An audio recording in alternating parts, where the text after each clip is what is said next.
Yep. Garrett Sherwood, everybody. Woo!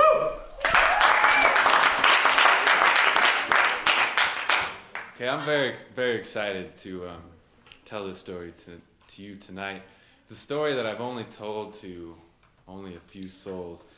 It's a story of adventure. It's a story of danger. It's a story of mythical proportions. And his story is entitled The Mystical Quest for Tiny Town. This happened summer of 2008 in the suburbs of Chicago. It was a particularly hot and sticky night, and I did what I did quite often was accompanied two of my friends to this pub called Duke O'Brien's. My two friends, one was named Mike. If you've heard some of my other stories, he's a reoccurring character. He's tall and skinny and the smoothest man I've ever met. But the other friend I would like to introduce you, his name was Nelson. Nelson was the meanest, the toughest, and the angriest homosexual I've ever met in my whole life. And Nelson was borderline crazy, and I mean that literally. He'd spent years in and out of mental institutions. And his favorite thing to do was to drink a lot and then get in fights. And we couldn't stop him from doing this completely, but Mike and I had somewhat of a system where we would go with him. Mike would drink along with Nelson. I would sit at the bar and drink ice water until Nelson decided to get in the fight, and then we tried to get him out of there before he got his face stomped in. And that was our system. And it wasn't a perfect system, but it was the best that our brains could come up with, Mike and I. And on this particular night, we were there, and I was sitting at the bar sipping my ice water.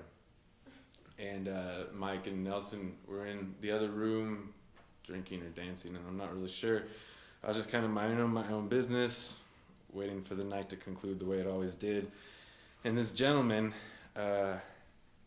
came up right next to me, smoking a cigarette, the cloud of smoke seeming to hover just above him.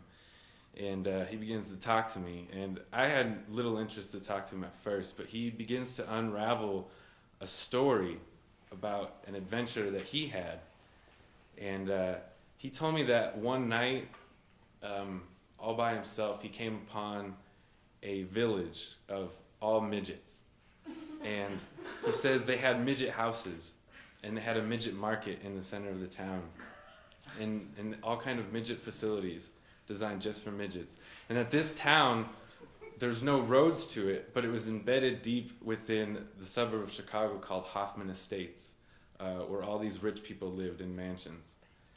And I will admit that at first I scoffed at his story, but by the time he had finished, the way he told me, it had captured my heart and it had captured my imagination, and I was ready to go find Tiny Town.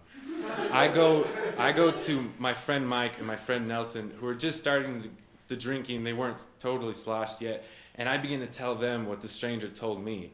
And I could see their eyes begin to widen and smiles come across their face. And there was this moment, we didn't say anything. I'd finished the story about Tiny Town, and without saying anything, we just go for the door in single file, Mike and then me and then Nelson. And we get in Mike's car, and I'm driving, and we're going to Hoffman Estates, and we're going to find this town full of midgets. And it was this unspoken drive that we all shared. We could just tell we were burning, and we wanted to find this town for ourselves.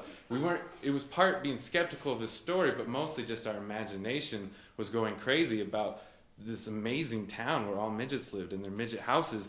And so we drive to Hoffman Estates. It's about 10 minutes along on the freeway, and we're driving around these blocks, and there's these huge mansions where all the rich people live. And pretty quickly we realized that there's no way we're going to find it by ourselves. And I parked the car on the side of the road, and we discussed our options, because we didn't want to give up, but we didn't know what to do. And Mike says, wait a minute, I have the perfect thing. We all get out of his car. It's this black sedan. We go to the back of the car. He opens his trunk, and he has 2 tan trench coats, 1 brown fedora, and a fake FBI badge. And And I didn't ask why. It just seemed like it was from God, and it was perfect. And Mike was already wearing brown pants, a white shirt, and a tie because he liked to dress up when he went out drinking. And so he puts on a trench coat and the fedora and grabs the badge. Nelson grabs the other trench coat, and again we have this perfect plan and this pretty good system where they were going to go door to door, ring on people's houses. It was about midnight at least, and they're going to wake them up and they're going to ask them, where is Tiny Town? We need to find it. I was going to stay in the car in case we needed to get away quickly, and it was perfect, and we all agreed that this was by far the best course of action, and we start. And now I told you my friend Mike is the smoothest man I know, and this night proved to me more than anything. He would knock on the door, wake up these rich people, and I could tell watching from the car. I couldn't hear what they were saying, but they were obviously a little upset that there were two guys in trench coats on their doorstep, and they were mad at first, but by the time they ended, for some reason, they were thanking him for coming to their door and giving him some kind of service announcement about this midget town that's infested their mansions or something.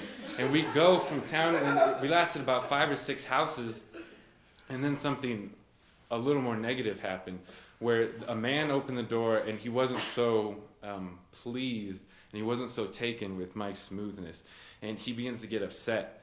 And this is where my friend Nelson steps in, who had just been silent, standing behind Mike, letting him do the talking. Nelson, our homosexual enforcer, begins to get in the middle of a heated argument between Mike and this strange man who's wearing a bathrobe and pajamas like rich people do. And this man's getting angry and angry, I could tell. And then Nelson pushes him, and the man trips backwards and falls on his back through the doorway. And so I knew this was bad. And Mike also realized that this was bad, and he tries to grab Nelson and pull him away. But Nelson is just so crazy, he wanted to keep fighting this man for some reason. I hop out of the car, and I run up to the door. We both grab Nelson. I had his right arm, Mike had his left, and we're trying to pull him away, but he wants to beat more on this rich guy. And Mike has to start punching him in the stomach, which is the only way we would get Nelson any place. We just start punching him in the stomach and start dragging him. His heels are dragging along the asphalt driveway. We're dragging him. We throw him in the back of the car. I get in the driver's seat. Mike gets in the passenger seat. We drive away as fast as we can. We find a Walgreens where we take the trench coat and the fedora and the FBI badge, and we put it in the garbage can because we thought it'd be evidence, like a gun or something. And we get on the freeway and we go back to where we came. And the most amazing thing about this story is we were very angry, not because we felt like we had done something wrong, but we felt like we had been misled by this original stranger in this pub. And we go back to the pub because we want to find him and confront him for telling us this false story, because we had assumed that we would have found it by then for some reason. We go into the pub. We look around. He's not there. We go up to the bartender and ask her if she's seen the man. I try to describe him. And she knows exactly who he is. And she knows exactly what he does. And we start to tell him what he told us, and she's like, yeah, I've heard that story before. He tells that to everybody about the town of midgets. And we're like, oh, so it's not true. And she's like, no, it's true. It's just everybody who's been there was completely wasted when they were there.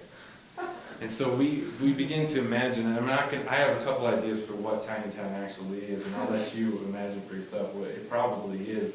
But the point of this whole story is not about this quest we have. The point of the story is the ability for a well-told story to capture you, to make you change. Some stranger at a bar I never met told me a story, and I tell this story to my 2 friends, and we end up having this amazing adventure that ended sadly for us, but I think we all learned a lot. So that's the end of the story. Thank you.